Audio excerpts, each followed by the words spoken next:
Let's start off with, see, what does the first derivative tell us about a function? And I've kind of talked about this before. I'm going to draw one of my favorite functions, and it's going to be it's called a cubic polynomial function. It has roots at 0, 3, and minus 3, and it goes up, swings down, goes back up again. Alright, so looks like that. I think I got something like this under my kitchen sink. Anyway, with the plumbing. And what is it? It is the function y, or f of x, equal to x to the third minus 9x. Alright, there we go.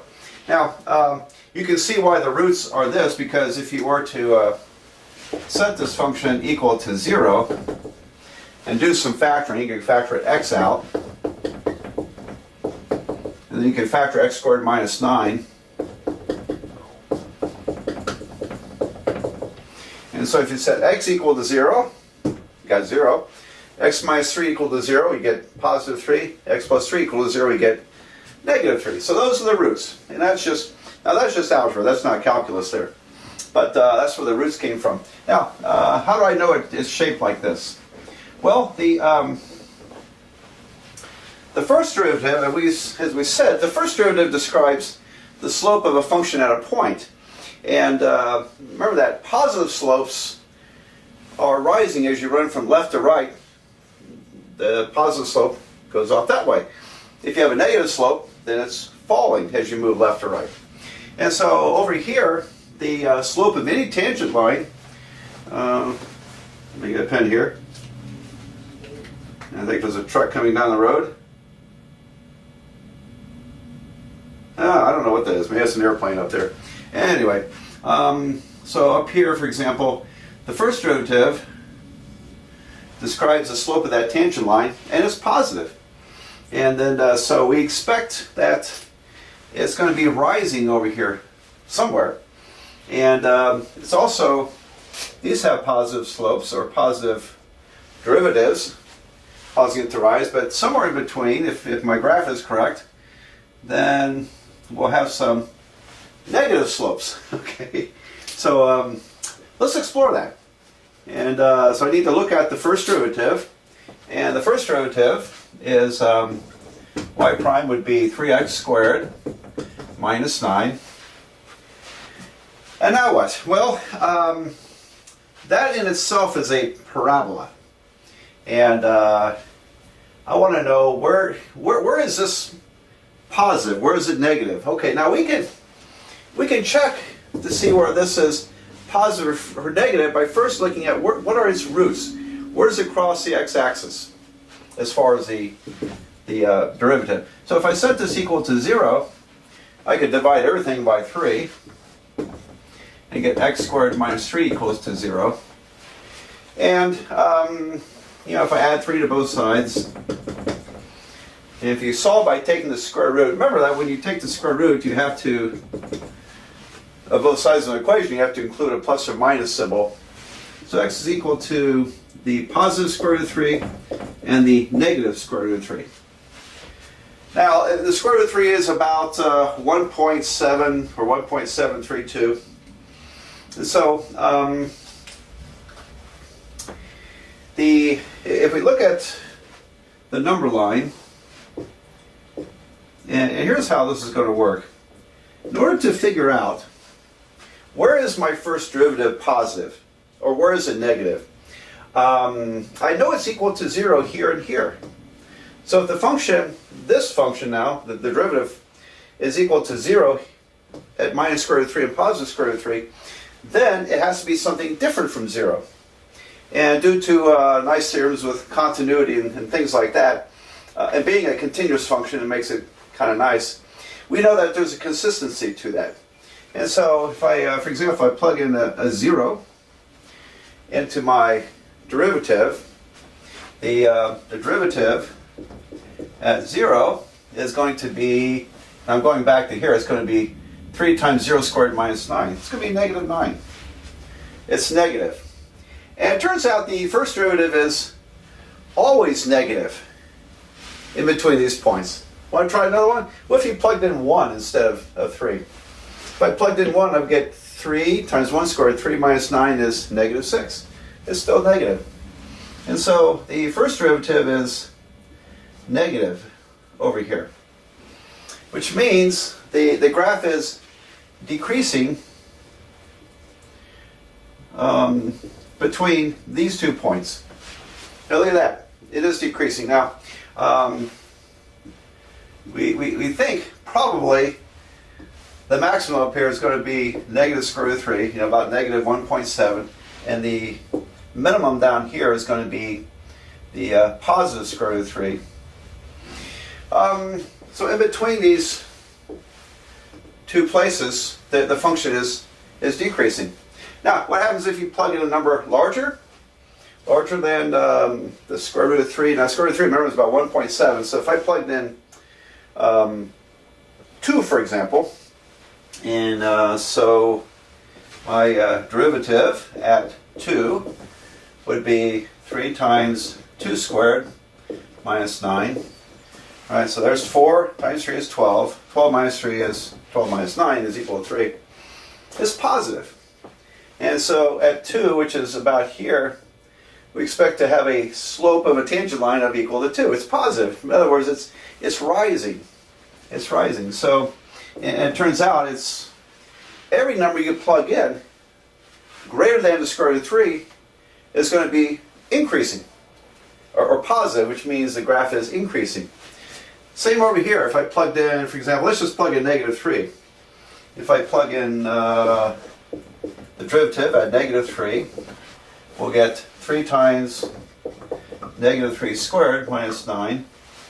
Now this is positive 9 times 3 is 27. Minus 9 is 18. Well, that's positive. So over here I've got a pretty steep slope, but it's positive. In other words, it's increasing. So the first derivative will tell us where we have increases and decreases in this function. And I know what's happening here. At these are really special points, aren't they? And so up here, what is the derivative? What is the slope of the tangent line? It's 0. It's flat. In other words, the slope is 0 is a horizontal line. So when the tangent line is horizontal, over here it shows that we've reached the peak of the graph, or we call it the relative maximum. And so let me write that term in there: relative maximum. Okay. And then what about down here? Well, same thing. See, I have a negative slope, positive slope. Between negative and positive is 0. There we go. And so here we have a relative minimum. I'll just abbreviate that. Relative minimum at square root of 3. All right, now that was literally when I said set this equal to 0. Originally we did that in order to figure out what are the signs of the first derivative on this interval of numbers on the number line. And we found out that there's 0 at minus the square root of 3 and positive the square root of 3. Well, and there they are. Now, it doesn't mean always that if your derivative is 0, that you have a relative maximum or relative minimum. There's some issues here we have to sort out, and some little complications. So we'll go through this carefully, make sure we're covering all our bases, because with some rules, there are some exceptions. Although I will tell you that you can put this in the bank. When the derivative is positive, at that point, the function is increasing. And so that's, or if it's negative, it's decreasing. All right, so the first derivative can tell us a lot about the shape of the graph already. Just telling us where is it increasing, where is it decreasing. And let's see, what else do I want to talk about? Well, let's figure out where this maximum is. And so if I go back to the original function and plug in the negative square root of 3, f of negative square root of 3, going back to the original function, I've got negative square root of 3 cubed minus 9 times negative square root of 3. All right. And Well, what do we have here? This is, well, it's going to be a negative number, right? Because we have negative number raised to an odd power is going to be negative. And the square root of 3, I know it's getting cluttered here. Let me do a little erasing and make a little room to do some calculations. Looking at this, the minus square root of 3 cubed is negative square root of 3, negative square root of 3, negative square root of 3. Now here the two negatives cancel, and the square root cancels to get 3, but I still have a negative sign, so this is equal to minus 3 times the square root of 3. Right. So coming back over here, I've got minus 3 square roots of 3. And then here the two negatives cancel, so I have plus 9 times the square root of 3. So I have 9 minus 3, I have 6 times the square root of 3. Which is, oh boy, forgot my calculator, so hang on a minute. Well, it took me about a minute to find my calculator, but you didn't have to hang on because I just cut that part out of it, didn't I? Alright, well anyway, 6 times the square root of 3, it's around 10 point something. 6 square root of 3 is 10.39, approximately.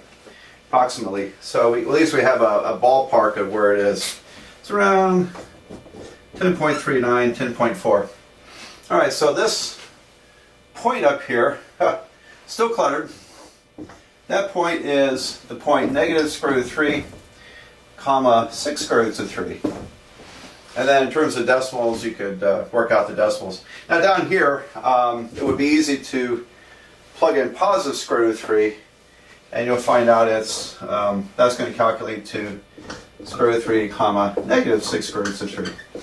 Alright, so anyway, well, we figured out the relative maximum and the relative minimum just by looking at this.